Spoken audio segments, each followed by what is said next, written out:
everybody. I hope you all are doing good and welcome to my channel. This is MP, and today's topic is fixed asset. I hope everybody is going to love this topic because I have did a research and then I made this put it into a small PPT. I have gathered the important information and put it here.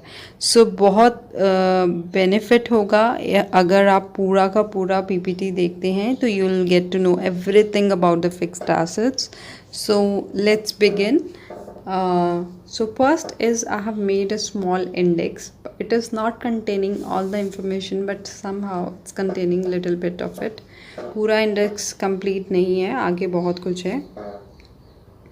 So index देखेंगे जिसमें देखिए मैंने photo दिया है fixed asset का.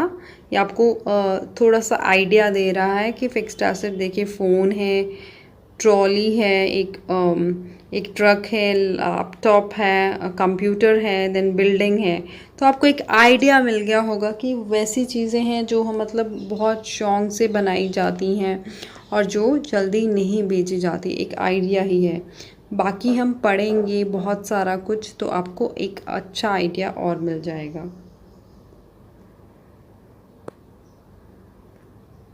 So introduction part पे चलते हैं. तो चलिए इंट्रोडक्शन पार्ट पे चलते हैं. सो इंट्रोडक्शन तो सबसे पहले समझते हैं ये आखिर ये है क्या. तो कोई भी बिजनेस को कैरी करने के लिए, टू कैरी एनी बिजनेस, कोई भी बिजनेस हो, छोटा हो बड़ा हो, ठीक है, कोई भी तरह का हो, कुछ ईटेबल का हो, कोई स्टेशनरी का हो, कुछ कपड़ों का हो, उसको चलाने के लिए और उसके ऑपरेशंस, उसके काम को करने के लिए फिक्स्ड एसेट्स को एक्वायर किया जाता है, बाय करा जाता है. To run out its operation, उनके कामों को रन करने के लिए हमें फिक्स्ड एसेट्स को खरीदना पड़ता है. They are used by the individuals, small group of individuals, छोटे छोटे मतलब सिंगल पर्सन का यूज़ करता है या स्मॉल ग्रुप है, लोगों का ग्रुप है वो भी यूज़ कर सकता है. जैसे मान लीजिए एक गाड़ी ले रखी है बिजनेस पर्पस से, तो 3-4 फ्रेंड्स हैं, वो सब मिल के बिजनेस कर रहे हैं, तो चारों के चारों वो गाड़ी को यूज़ करते हैं जैसे उनको चाहिए हो. फर्म यूज़ करेगी या company. Everybody require fixed asset for running their business और helps in raising their level of income, और उनका लेवल ऑफ इनकम बढ़ाने के लिए, ठीक है, उनका जो लेवल ऑफ सेल्स है, लेवल ऑफ सेल को बढ़ाने के लिए हम इसको यूज़ करते हैं. टू जनरेट दी रेवेन्यू, आप they provides a long term benefit, और आपको बहुत लंबे टाइम तक बेनिफिट देंगे. लेट से आपने एक मशीन बाय किया, वो मशीन में आप रोज़ प्रोडक्ट बना रहे हैं, बनाते जा रहे हैं, आपकी सेल आप बना रहे हैं तो सेल कर रहे हैं. जैसे जैसे आप बनाते जाएंगे सेल होती जाएगी, और जितनी ज़्यादा सेल होएगी उतनी मोटिवेशन मिलेगी, और बनाएंगे और सेल करेंगे. तो एक लंबे टाइम के लिए मशीन का यूज़ होगा, ना कि आप कुछ टाइम मशीन यूज़ करेंगे और सेल आउट कर देंगे. तो इसमें सेल को बढ़ाने में बहुत हेल्पफुल है. Now come to meaning. What is the meaning of fixed asset? Fixed asset are the assets which are acquired. Acquired mean buy किए जाते हैं. By the business कौन कर रहा है? Not for resale purpose. Resale purpose नहीं है, कोई सेल का पर्पस नहीं होता यहाँ पे. मतलब आपने ख़रीदा तो आपने भूल गए खरीद के, आपको बस बेनिफिट लेना है उससे. फर्नीचर ख़रीदा तो भूल गए, फ्रिज ख़रीदा, रेफ्रिजरेटर ख़रीदा तो भूल गए, एसी ख़रीदा तो भूल गए. ये नहीं कि आज ख़रीदा और कल बेचने जा रहे हो जी, या 3 महीने बाद बेचने जा रहे हो, ऐसा कुछ नहीं होता. They are expected to provide a long term benefit to company and helps to generate the high revenue, और बहुत हाई सेल्स करने में बहुत हेल्पफुल है. Then they are not likely to sold. मैंने अभी बताया कि वो कोई आप 1 साल में, 1 दिन में, 3 महीने में नहीं बेचने वाले. They are not likely to sold within a period of 1 year, 1 साल के अंदर नहीं बेचते, क्योंकि आपने कोई एसी लिया तो आप लंबे टाइम के लिए ले रहे हैं, क्योंकि आपको पता है कि एसी लगा है, एम्प्लॉयज़ अच्छा से काम करेंगे, ठंडी ठंडी हवा उनको आ रही है तो वो अच्छे से और मोटिवेट होके काम करेंगे।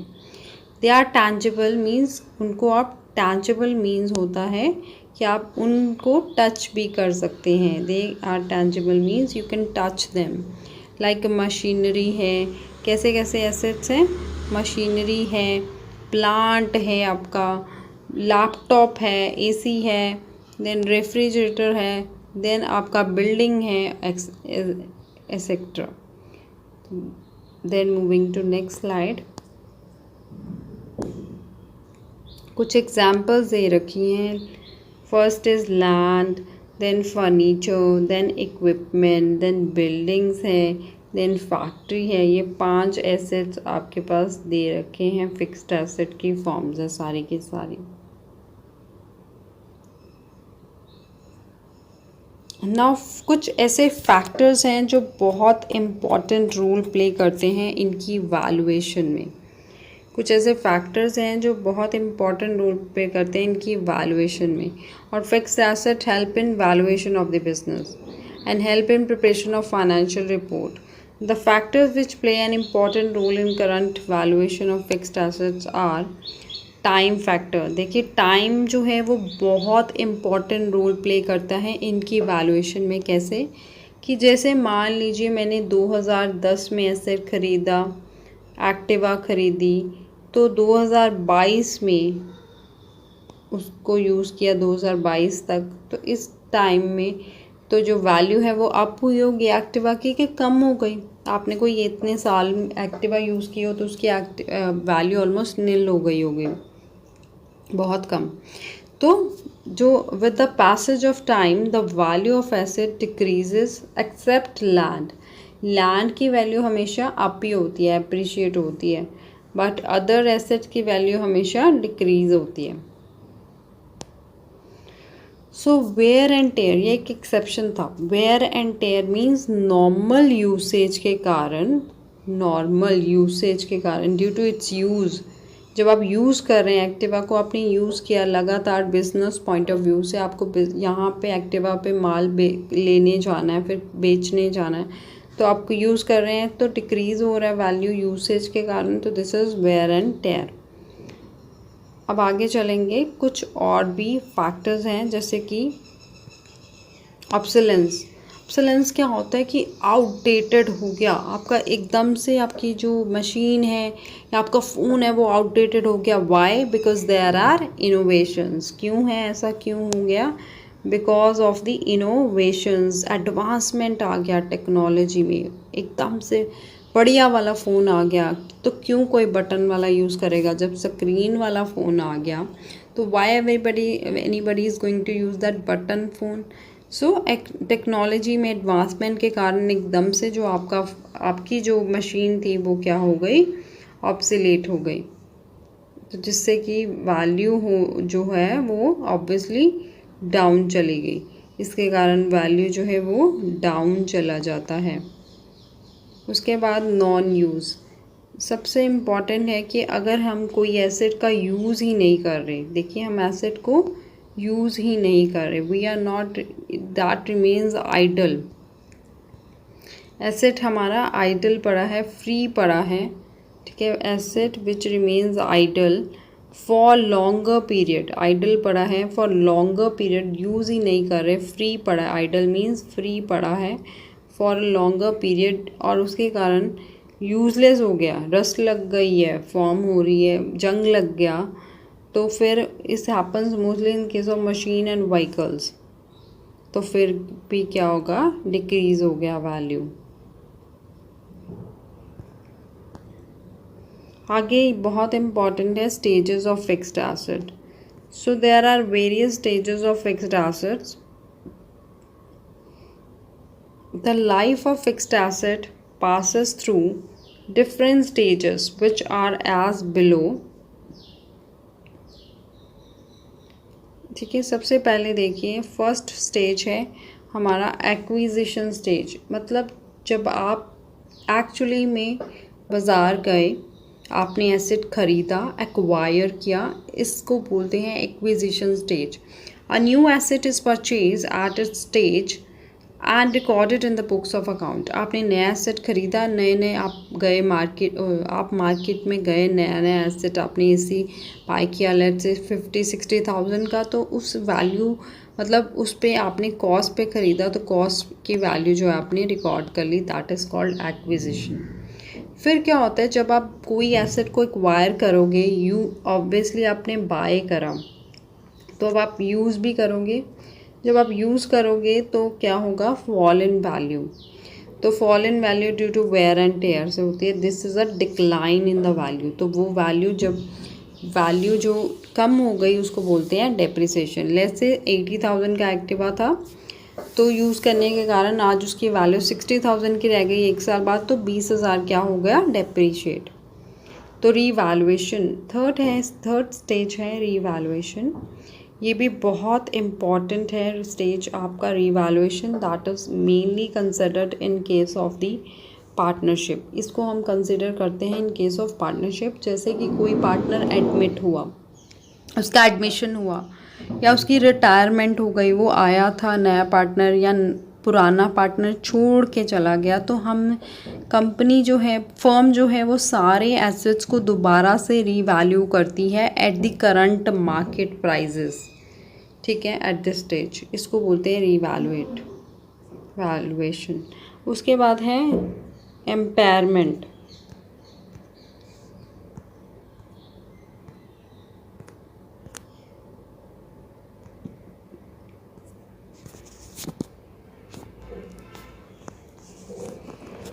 उसके बाद है हमारी impairment. This is a reduction in the value of the asset, कि हमारा जो वैल्यू है एसेट का वो रिड्यूस हो गया ड्यू टू सम सर्कमस्टांस।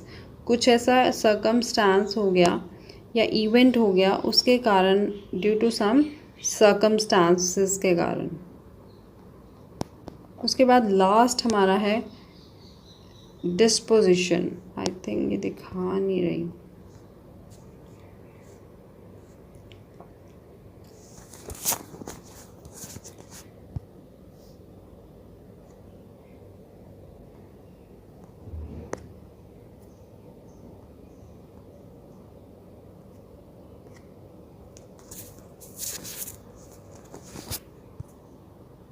फिर लास्ट में हमारा क्या आता है, डिस्पोजिशन। डिस्पोजिशन होता है कि जिस लास्ट है, डिस्पोजिशन मीन्स कि जब आप एसेट को सेल करते हो या डिस्पोज करते हैं हम एसेट को, तो किस वैल्यू पे कर रहे हैं, दैट इज़ कॉल्ड डिस्पोजिशन। कि आपने बेचा है, अब एक्टिवा आपके पास, आपने 10 साल चलाई, फिर आपने लेट से 5,000 की बेच दी, तो 5,000 की जो वैल्यू है वो डिस्पोजिशन वाली स्टेज है। अब इलस्ट्रेशन है, लेट्स सी वन इलस्ट्रेशन, इससे काफ़ी कुछ क्लियर होगा।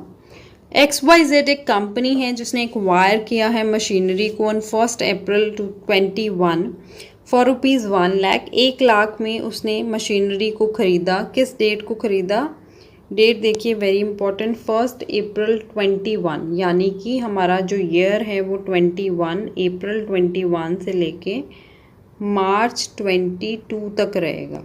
तो उसने बिगिनिंग ऑफ ईयर पहले दिन 1,00,000 की मशीनरी खरीदी, जिसका रेट था 10%, डेप्रीसिएशन का रेट, मतलब फॉल इन वैल्यू का रेट 10% हर साल। And purchase a new machine on 1 मार्च, एक और मशीन खरीद ली गई 1 मार्च 22 को, यानी कि पूरा साल के एंड हो गया, उससे जस्ट एक महीना पहले। ठीक है, 10,000 की। The rate of depreciation is same and sold a part of machinery costing 20,000. sold a part of old machinery, जो old machinery थी वो 1,00,000 वाली थी, उसमें से कुछ हिस्सा बेच दिया गया 20,000 का। कितने पे, ₹15,000 पे। साफ साफ दिख रहा है भाई इतना कम पे बेचा गया, 20,000 की मशीनरी को 15,000 पे, यानी कि 5,000 तो लो वैल्यू पे दिख रहा है। ऑन 1 अक्टूबर, टाइम देखिए कौन सा है, 1 अक्टूबर। देखिए what is the time period, 1 अक्टूबर, यानी कि 6 मंथ्स का पीरियड आप काउंट कर लीजिए। अप्रैल, मई, जून, जुलाई, अगस्त, सितंबर। देखिए 30 सितंबर तक काउंट होगा, ठीक है, 30 सितंबर तक काउंट होगा, बिकॉज 30 सितंबर तक 6 मंथ बन रहे हैं। अक्टूबर 1 को ही बिक गया तो वो काउंट नहीं होगा अक्टूबर का मंथ, ठीक है। तो अब हम चलते हैं इसके सॉल्यूशन पे। देखिए मशीनरी अकाउंट बनाने को बोला गया। देखिए हमारे पास 1 अप्रैल को 21 को मशीन खरीदी गई थी, जिसे यहाँ पे हम टू बैंक लिखेंगे। Balance brought down to bank खरीदा था 1 लाख का। उसके बाद 1 मार्च साल के एंड में 1 महीना पहले एक न्यू मशीन खरीदी गई 10,000 की, यानी कि टोटल हमारे पास कितने की हो गई, 1 लाख। देखिए यहाँ पे दिया हुआ है 1,10,000, प्लस कर दीजिए तो 1,10,000 का फिक्स्ड एसेट हो गया। अब देखिए 15,000 की तो साफ साफ बोल रखा है सेल कर दी गई थी। 1 लाख में से एक 20,000 का जो मशीन था वो सेल कर दिया गया, और बाकी कितना बच गया, 80,000 का, ठीक है। तो 20,000 वाला कितने पे सेल हो गया, 15,000 पे, ठीक है। उसके बाद हमें ये कुछ नहीं पता अभी ये क्या है, ये क्या है और ये क्या है। इसके लिए हम चलेंगे वर्किंग नोट पे। वर्किंग नोट देखिए, डेप्रिसिएशन ऑन ओल्ड मशीन। देखिए मशीन 2 थी, एक थी 1 लाख वाली, जिसमें से जो 20,000 का मशीन था ये वाला, ये हमने बेच दिया था, और जिस पे कि 6 महीने रख के बेचा गया था 1 अक्टूबर को, यानी कि 1 अप्रैल से 30 सितंबर तक 6 मंथ्स हो गए। तो 6 मंथ्स का डेप्रिसिएशन लगा दें, 6/12 इंटू 10% रेट है, तो 20,000 पे 10% 2,000 इंटू 6/12 1,000। तो बाकी मशीन मेरा बच गया, 1 लाख में से 20,000 का यूज़ हो गया, तो कितना बच गया होगा, 80,000 का। 1 लाख माइनस 20,000, तो मेरा कितना मशीन बच गया, 80,000 का, जो कि फुल ईयर यूज़ किया गया है। तो इसके 80,000 इंटू 10% 8,000, तो 8,000 प्लस 1,000 कितनी हो गई, 9,000 की डेप्रिसिएशन। अब एक मशीन न्यू ली गई है, उस पर भी डेप्रिसिएशन लगानी है, 1 महीने की तो बनती है ना। 10,000 इंटू 10% 1/12 वो हो गई 83। अब देखिए ये हो गई हमारी टोटल डेप्रिसिएशन 9,000 प्लस 83 9083 की, जो फिगर दिया हुआ था। अभी देखते हैं। अब मशीन जो था वो 20,000 का था, लेकिन उस पर 1,000 डेप्रिशिएट हुआ, तो 19,000 का मशीन रह गया कॉस्ट, फाइनल वैल्यू। तो सेल प्राइस है हमारा, देखिए सेलिंग प्राइस हमारा जो दिया है वो 15,000 है। एसपी हमारा कितना है, 15,000 का। तो यानी कि 19,000 का मशीन 15 में बिका, यानी कि 4,000 घाटे में बेचा गया। तो अब चलिए ये देखिए 4,000 लॉस पे। अब चलिए पिछले क्वेश्चन पे। अब यहाँ लिखा है by P&L loss on sale, हम लॉस को प्रॉफिट एंड लॉस से चार्ज करते हैं। तो 4,000 डेप्रिसिएशन देखिए 8 प्लस 1,000 प्लस 83 9083 एंड बैलेंसिंग। देखिए 1,10,000 की मशीन थी, -15 माइनस 9083 माइनस 4,000, तो बैलेंसिंग मशीन जो आज भी मेरे पास पड़ी है वो पड़ी है 81,917 का मशीन आज भी मेरे पास पड़ा है, which is my balancing figure. So working notes I hope आपको सारे क्लियर हो गए हैं, कुछ नहीं क्लियर तो आप कमेंट करिएगा। अब समरी पे चलते हैं, लास्ट हम समरी करेंगे। Fixed asset can not be converted into cash easily convert नहीं हो सकते, बिकॉज मैंने आपको बताया ये लंबे टाइम के लिए किए जाते हैं, अपनी सेल को बढ़ाने के लिए किए जाते हैं, तो हम इसको क्यों बेचेंगे। So these are called non current assets, these are tangible, touch कर सकते हैं हम इनको, और नहीं भी टच कर सकते, नॉन टच। जैसे कि आपके पास हो गया एग्जाम्पल कॉपीराइट एक एसेट की तरह है, पर आप उसको टच नहीं कर सकते, ठीक है, ना ही देख सकते हैं। No business can run without it, कोई भी बिजनेस फिक्स्ड एसेट्स के बगैर रन नहीं हो सकता, because they are very important part of the business. So they are very important to run out your operations. So thank you. I hope you have liked my video. So please like it and share it.